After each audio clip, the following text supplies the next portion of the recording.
This series is all about how to achieve greater success in your business strategies. Nearly every business has a strategy, and if they don't, they're probably not going to last very long. Now think of the strategy as a taproot. So trees have these long roots, a big central root that goes down, sort of similar to the trunk going up. But they don't just have a single taproot going down. They've often got all these divisions of other roots that stabilize the tree. And so it is with an organization or a business. There may be a central taproot strategy, but radiating out from that and supporting it are all these additional strategies. So we've got a financial management strategy, marketing strategy, customer communication strategy, operations delivery strategy. And one that my guest today is going to be talking about, Adam Specht. He's going to be talking about training as a strategy. Now, Adam has over 20 years of expertise in developing and delivering training programs. He has a passion for improving the quality and effectiveness of training.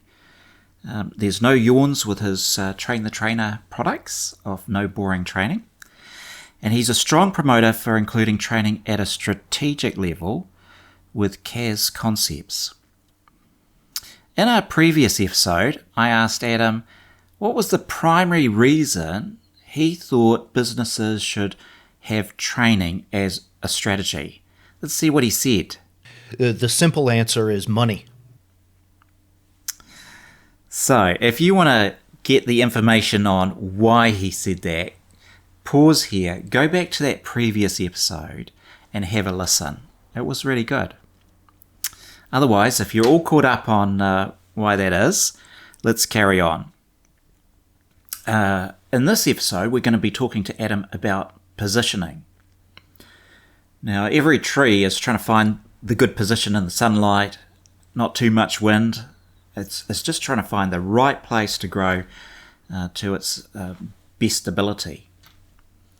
So it is with a business. We're trying to get our organisation in the best possible place so that we can attract the most amount of customers and survive the currents of what's happening in the environment around us.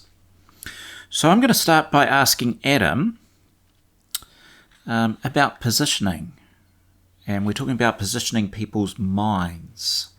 Their minds and their thoughts and feelings, how they feel about the organisation. So Adam, with whom does positioning start, and why would you say it's with them? Well, first of all, thanks for having me back, David. Positioning really starts with the team itself, the internal team, making sure that they can perform their roles and be advocates for the company. Okay. But why the internal team? You know, isn't the strategy to win more customers? Why are you starting with the inside? It's a great point, but strategy really belongs to the organization. It's not driven by the customer. It's driven by the organization and the leadership.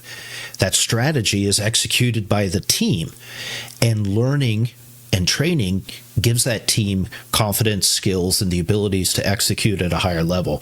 Research shows that organizations with a good learning culture have a much higher confidence level. The individuals themselves report it. So it's all about making sure our teams are skilled and confident so that they can ultimately take care of those customers. Fantastic. All right. So let me just get to my next question. So if a team is more confident, as I should be with my questions, so if a team is more confident, what impact does that have externally? How does that manifest itself for the business? If you put this training into them to help them develop confidence, what's that going to mean for the business? Kaltura reports a 16% increase in customer satisfaction when the organization uses some sort of learning technology. And of course, as we discussed in our last episode, there's a direct pathway from learning and development in an organization to increase profits. So whether it's customer satisfaction or more money in the till, I think that's the direct answer to your question. Right. Well, I'm always in love with a good metric. But finding them and nailing them down can be a little hard. Now, I know you mentioned a 16% increase in customer satisfaction has been reported. But how can an organisation, they start a training as a strategy? How are they going to be able to measure and say, yes, that strategy is actually working for us? It really starts with honestly evaluating your learning culture in the first place and assessing how well leadership is using that as a tool. So starting with questions such as, is learning and development incorporated into your yearly performance review process and rewarded for completion? Are frontline managers evaluated on how well they use and promote the learning tools inside the organization? Is that learning strategy really tied to business needs and goals? So if you stop and think about those questions, it can really start to influence as to whether the organization has that good foundation, that taproot that you talked about in your opening.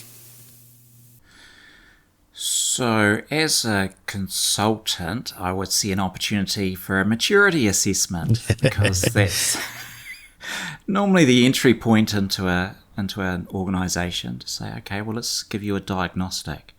And it sounds like you're saying that organisations should really have a bit of a diagnostic off their training. So get a baseline. Well, where are we at?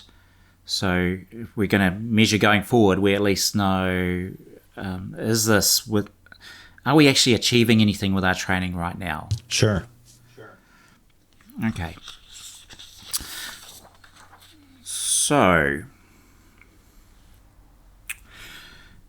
some organisations, training is built into their culture. It's part of their DNA.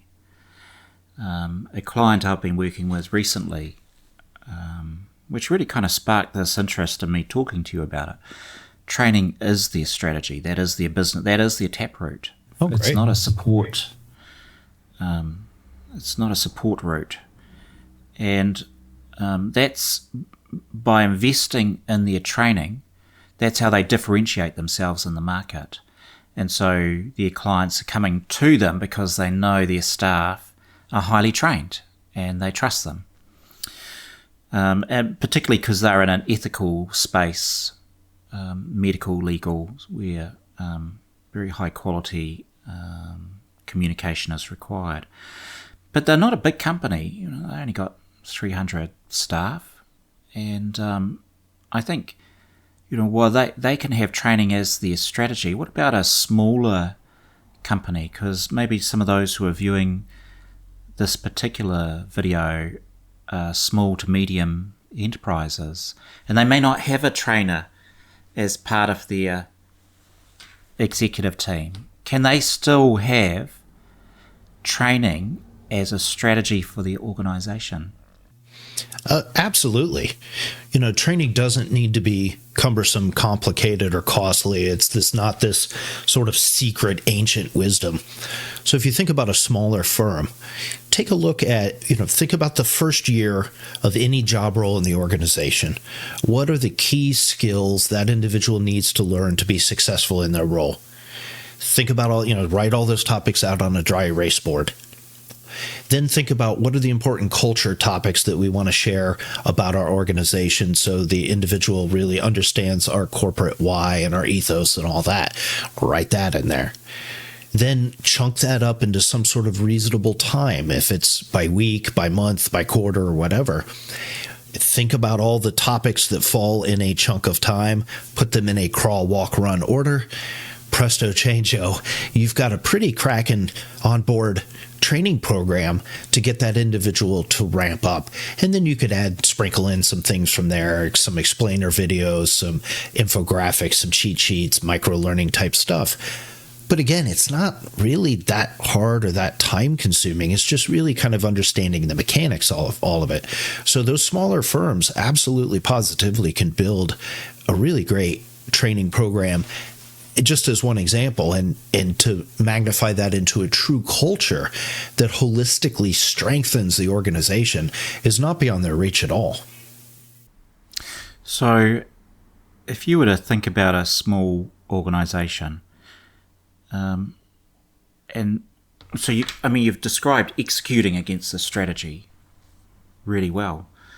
But what sort of strategy do you think they should be looking for? What are they really trying to achieve with their training? What's their? I know you started off by saying training can make staff feel confident, and that confidence then that exudes itself to customers. So when they go, well, I want to have training as a strategy, what sort of outcomes do you think they should be aiming for from doing that? I think it really depends on the organization. So if you're an organization that has nothing, you're starting from ground zero, from scratch, you can start to see impact pretty quickly, maybe even on a quarterly, biannual type basis. But I think what you and I are really talking about are organizations building a holistically strong organization where all of the members of the team are aligned with the overarching strategy of the organization. They know how to execute. They know how to perform their job roles. They know what their place in the organization. They know all the things. And you build this team that is creative, innovative, confident. They're able to move forward. They're developing in their roles. And then you start to tap into year over year over year growth. And I think that's what usually gets leaders far more excited than just sort of a quick quarterly hit. So whether you're a small firm or a large firm, you're wanting to get that root strong in the ground. Learning is a great way to do that. You may see some quick results, but more importantly, you'll see the long-term results in your organization. Yeah, perfect. And this really isn't, those results aren't going to happen unless the staff believe that you value them, right? And that's really, training as a strategy is to help people go, oh, you value me, and you're putting value into me because you want to keep me. In a previous episode, you mentioned the churn that happens from businesses that aren't having training. So people don't feel valued. There's nothing going into them. And I think that's, we talk about human resources. Well, any resource, if you just keep extracting from it, eventually it's a husk. Well, that's a great callback to our previous episode. And we also talked about 70+ percent of millennials report that organizations that have defined learning and development, that really reinforces, that signals a strong culture. So millennials, which are really the leadership of the future, are saying, give us training, give us development. So when you talk about resources, whether it's just churn of the staff or really reaching to what individual user groups are wanting, you can't just keep withdrawing, you can't keep making those deposits and expect to get those long-term benefits. Perfect.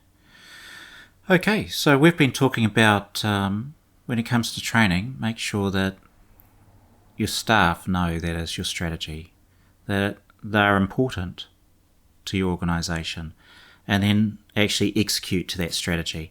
And if people want to know more how to execute to that strategy, how can they contact you, Adam? The simplest place is noboringtraining.com. That's the company website with all the products and services. I also post daily on LinkedIn. So if you follow me there, you can get free training tips, cast concepts, also on LinkedIn, or YouTube at No Boring Training. But the simplest place is noboringtraining.com. Fantastic. Well, you've been listening to Adam Specht, who looks after No Boring Training and CAS Concepts. And I am David Ketchen from Ketch Limited. If you want to find out more about training as a strategy, well, tune into our next episode because we're going to go off the rails. And we're going to go where training should not go and have a look at what goes wrong with training when there is no strategy and how to rescue it, hopefully, from those disasters. So thanks so much for watching this time round. I hope to see you again. Bye for now.